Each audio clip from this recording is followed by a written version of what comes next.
الحمد لله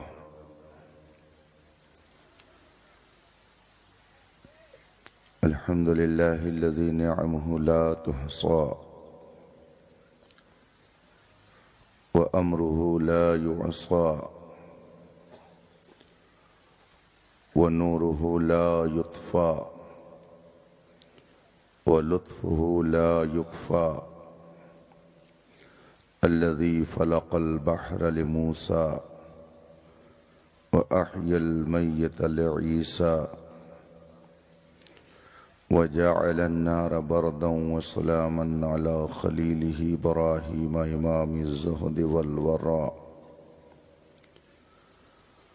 وأرسل رسوله محمدا صلى الله عليه وسلم إلى كافة الخلق بدين الحق والهدى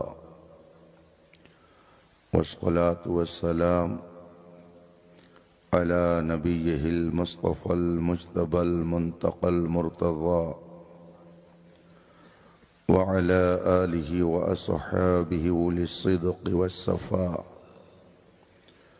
وعلماء ملته أولي الألباب والنهى أما بعد فأعوذ بالله من الشيطان الرجيم بسم الله الرحمن الرحيم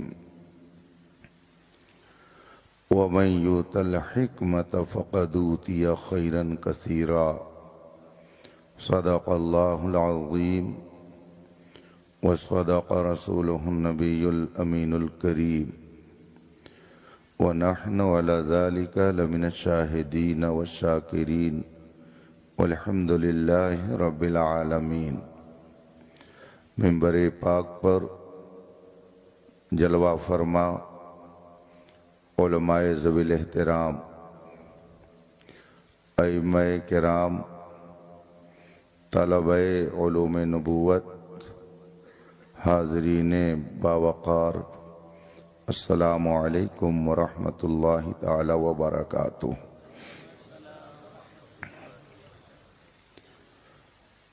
رفیقان گرامی قدر، آج کا یہ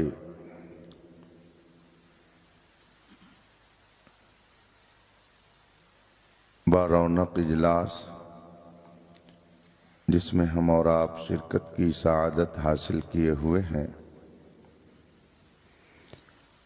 آپ کے محبوب ادارہ دارالعلوم معینیہ غریب نواز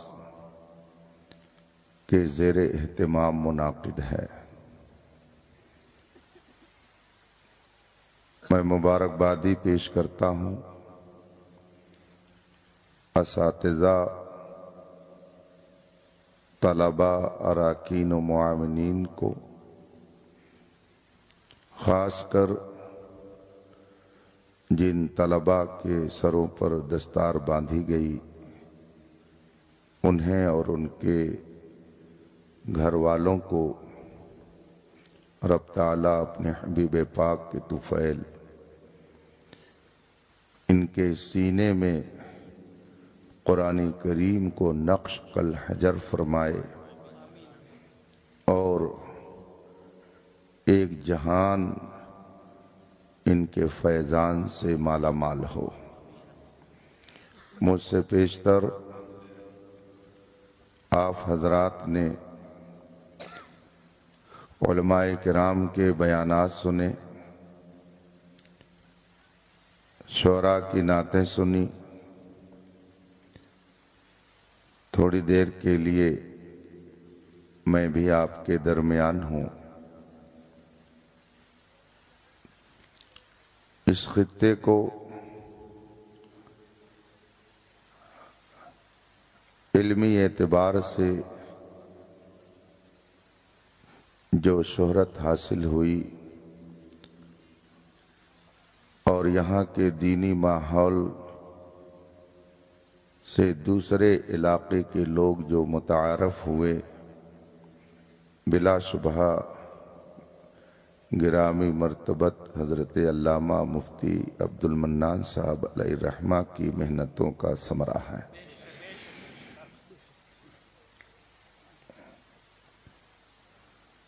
سچائی کا اعتراف کرنا دیانتداری ہے۔ کسی کی عظمت کا اعتراف کرنے کے لیے بھی باعظمت ہونا چاہیے۔ مجھے خوشی ہے کہ تقریباً 25 سال سے جس شہر اور علاقے کا نام میں یہاں کے طلباء کے ذریعہ سنتا رہا، آج اس علاقے میں میری حاضری ہو رہی ہے۔ دارالعلوم تنویر الاسلام امرڈوبھا، جہاں پر خطیب البراہین صوفی باصفا حضرت صوفی محمد نظام الدین صاحب علیہ رحمت و رضوان نے اپنے پاکیزہ کردار کی خوشبو سے لوگوں کے دل و دماغ کو ایک طویل عرصے تک معطر کیا، اور اپنے کردار و عمل سے بے شمار لوگوں کو دلدل سے نکال کر راہ راست پر لا کر کھڑا کیا، زیور علم سے انہیں مزین کیا۔ ان میں سے ایک ذات حضرت مفتی عبد المنان صاحب علیہ رحمہ کی بھی ہے۔ اور پھر مفتی صاحب علیہ رحمہ جب اس خطے میں جلوہ فرما ہوئے تو انہوں نے حضور صوفی صاحب علیہ رحمت و رضوان کی برکتوں کو بھی اس علاقے میں پھیلایا، اور حضرت صوفی صاحب رحمت اللہ تعالی علیہ کی آمد سے اور برکتوں میں یہاں اضافہ ہوا۔ رب تعالی ان بزرگوں کے فیض و برکات سے ہم سب کو، آپ سب کو مالا مال فرمائے۔ آئیے مصطفیٰ جان رحمت، سروری کائنات، فخر موجودات، نبی مکرم، شفیع معظم صلی اللہ علیہ وآلہ وصحبہ وسلم کی بارگاہ قدس میں درود و سلام کا نذران عقیدت پیش کریں اور پڑھیں۔ اللہم صلی علی سیدنا و مولانا محمد معدن الجود والکرم و آلہ الکرام اجمعین۔ حضرات، چونکہ یہ جلسے دستار بندی ہے، حفظ و قرات کے طلباء کو دستار اور سند سے نوازا گیا۔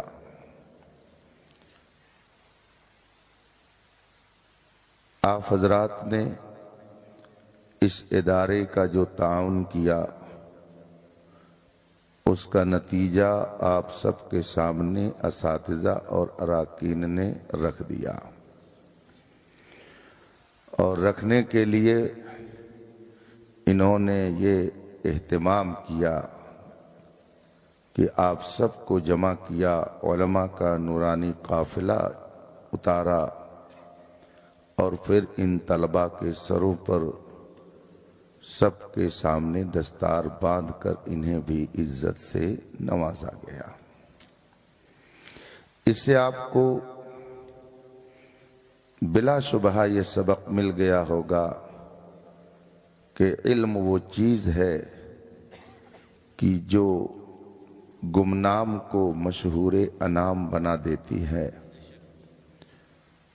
علم وہ نور ہے کہ تاریک دل کو ہی نہیں، تاریک علاقے کو بھی منور کر دیا کرتا ہے۔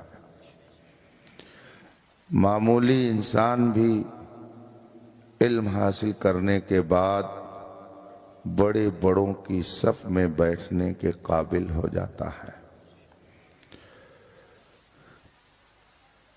علم وہ چیز نہیں ہے کہ جس کی اہمیت اور فضیلت کو گھنٹوں بیان کیا جائے۔ کون ایسا شخص ہے جو اس کی اہمیت سے انکار کر سکتا ہے؟ کچھ لوگوں نے آج نعرہ لگایا بیٹی پڑھاؤ بیٹی بچاؤ، مگر اسلام نے خشت اول جب رکھی تو پڑھانے اور ان کی عزت و آبرو کو بچانے کے لیے ہی رکھی۔ اقرا کا پیغام سب سے پہلا پیغام ہے۔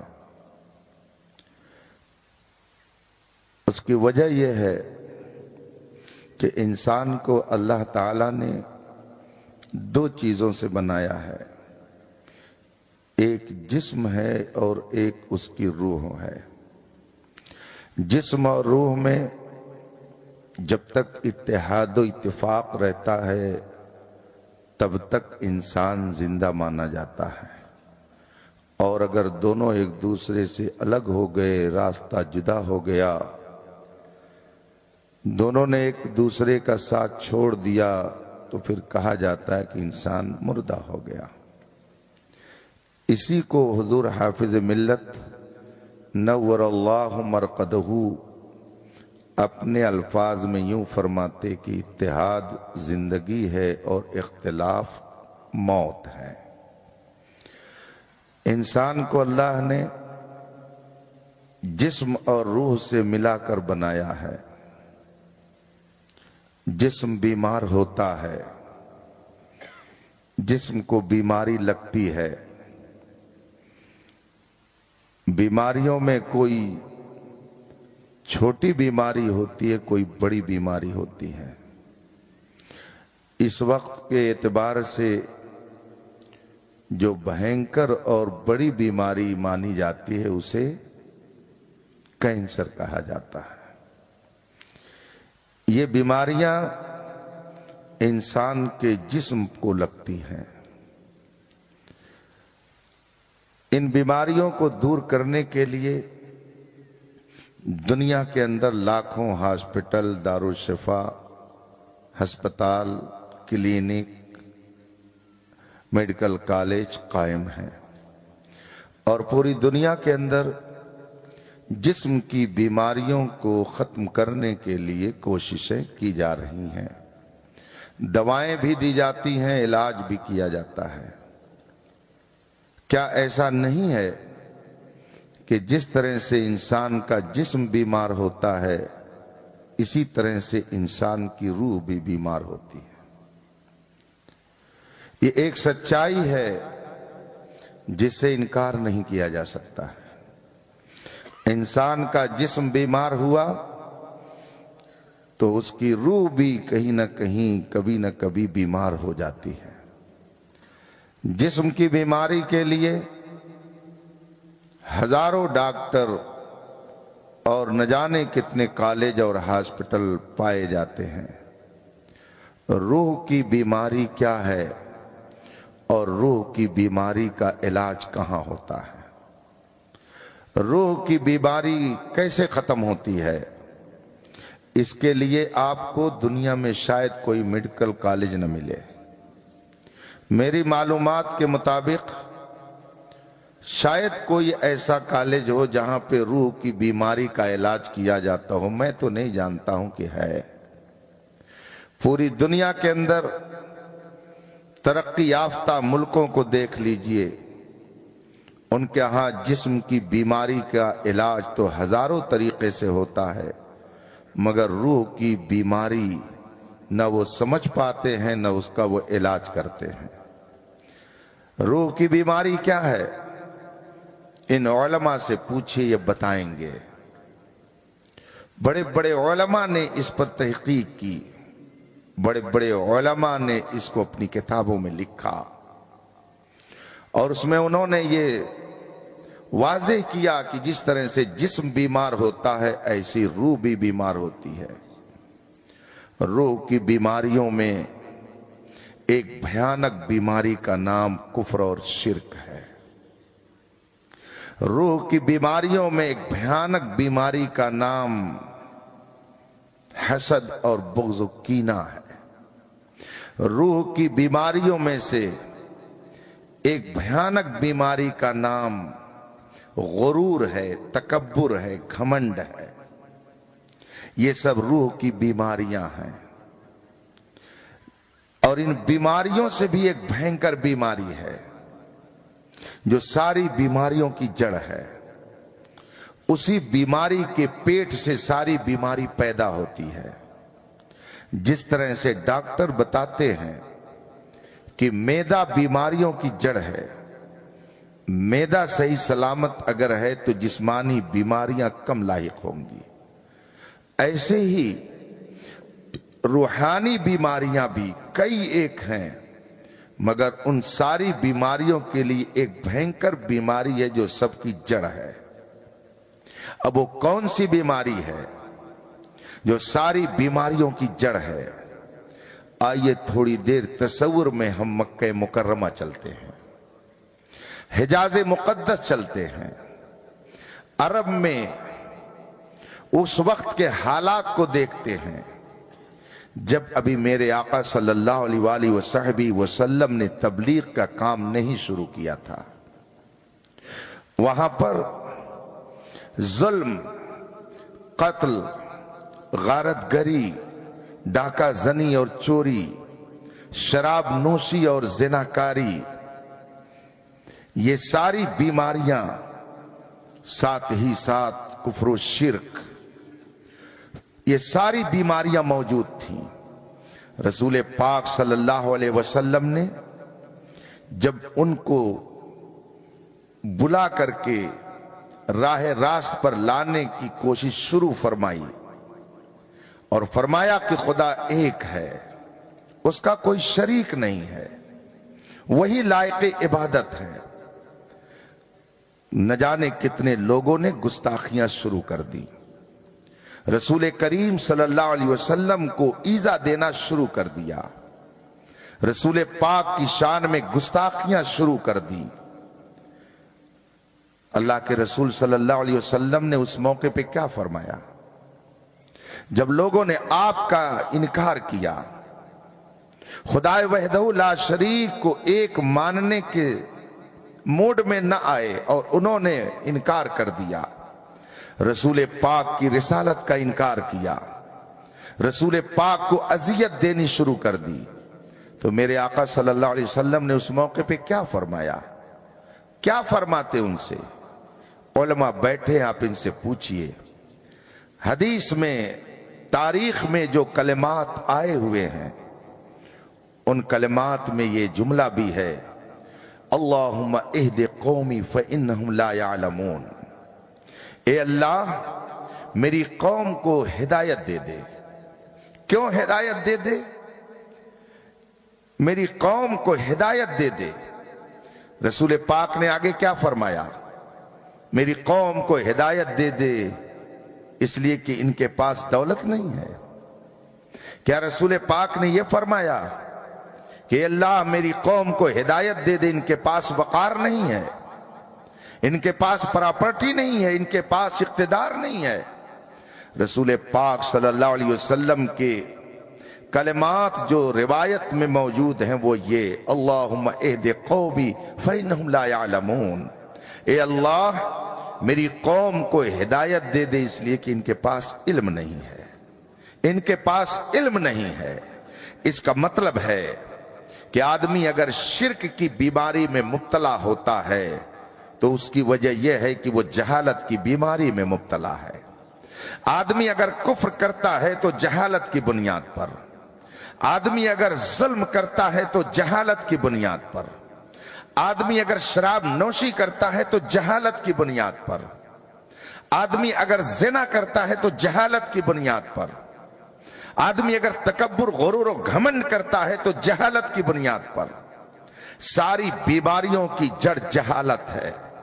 اسی لیے رسول پاک صلی اللہ علیہ وسلم نے خدا کی طرف سے جو سب سے پہلا پیغام قوم کو دیا وہ اقرا، پڑھو، جب پڑھو گے تو تمہیں پتا چلے گا کہ تمہارا مقصد زندگی کیا ہے۔ جب پڑھو گے تب پتا چلے گا کہ تمہارا خالق و مالک کون ہے. جب آپ پڑھیں گے تب پتا چلے گا زندگی گزارنے کا سلیقہ کیا ہے. ابھی میں آ رہا تھا آپ کے لیے اس آبادی میں، اندور ایئرپورٹ سے چلا.